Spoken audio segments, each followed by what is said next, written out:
नमस्कार मंडळी, तुम्ही पाहत आहात महाभारताची एक अद्भुत आणि रहस्यमय कथा, जिथे प्रत्येक नात्यामागे एक रहस्य आहे, प्रत्येक निर्णयामागे एक मोठं कारण आहे आणि प्रत्येक घटनेमागे दडलेलं आहे महाभारताचं एक गूढ सत्य।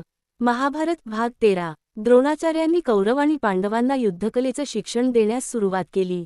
सर्व राजकुमार मेहनत करत होते, पण अर्जुनाची गोष्टच वेगळी होती। तो दिवस रात्र धनुर्विद्येचा सराव करत असे। द्रोणाचार्यांना अर्जुनाची एकाग्रता खूप आवडत होती। एक दिवस द्रोणाचार्यांनी आपल्या सर्व शिष्यांची परीक्षा घेण्याचं ठरवलं। त्यांनी एका झाडावर लाकडी पक्षी ठेवला। सर्व राजकुमारांना धनुष्यबाण घेऊन बोलावण्यात आलं। द्रोणाचार्यांनी पहिल्यांदा युधिष्ठिराला विचारलं, तुला काय दिसतंय? युधिष्ठिर म्हणाला, मला झाड, पक्षी आणि आकाश दिसतंय। द्रोणाचार्यांनी त्याला बाण सोडू दिला नाही। त्यानंतर दुर्योधन आणि इतर कौरवांचीही परीक्षा घेतली, पण प्रत्येकाला झाड, पक्षी किंवा आजूबाजूचं काहीतरी दिसत होतं। शेवटी अर्जुनाची पाळी आली। द्रोणाचार्यांनी विचारलं, अर्जुना, तुला काय दिसतंय? अर्जुन शांतपणे म्हणाला, मला फक्त पक्षाचा डोळा दिसतोय।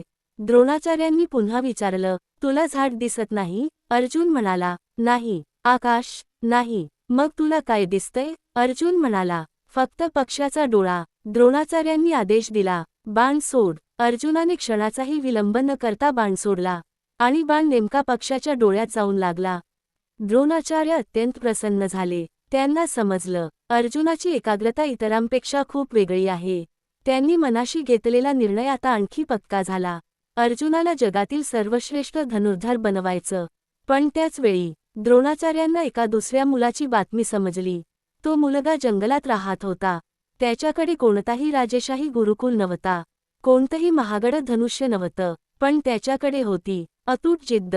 तो मुलगा होता एकलव्य। एकलव्य द्रोणाचार्यांना आपला गुरु मानत होता, पण द्रोणाचार्यांनी त्याला शिष्य म्हणून स्वीकारलं नव्हतं।